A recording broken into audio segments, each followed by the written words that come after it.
I mean, it's a great honor.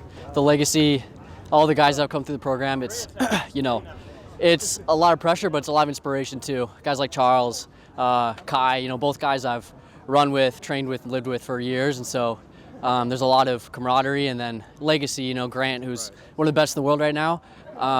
We have some pretty incredible alum. So it's a great honor to be running with these guys, and to be a captain for the Stanford team for my last year here, and want to lead with character, but also on the track with my performances and work ethic. So with a performance like this, it means a lot. Pressure's a privilege. Like you said, you named some of the top guys in the world. I mean, Grant Fisher, class of his own, obviously. Yeah. Kai and you got Charles, obviously. They won the NCAA's a couple of years back in Austin. But for you to, kind of carry the tradition, what does that say about the program for the upcoming years as well? Oh, man. I mean, yeah, the Stanford stock is really high.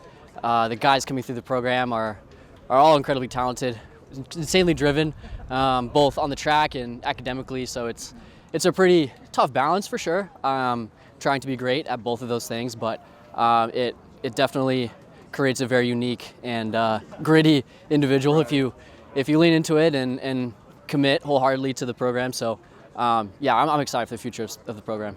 Yeah, and it kind of seemed a little, I wouldn't even want to go as far as saying tactical, in the middle part of that race. But when did you begin to realize, hey, I got to make my move right here, right now? Otherwise, placement-wise, it's going to be in jeopardy.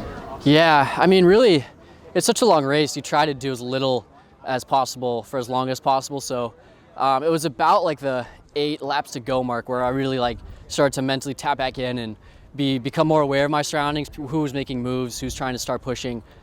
Because that's the point where people start to get tired, and if you're not careful, people start to lag, create gaps in front of you, and then you have to make up a lot of ground. So really just trying to be cognizant of what's going on around me. Yeah, and is that kind of something that you and Coach Santos have kind of been elaborating on, from, when you guys had ACCs leading up into today, as far as, workouts, as far as, working on those parts of the race when you just feeling a little bit more mentally drained and the legs just don't feel like, there's anything left in the tank?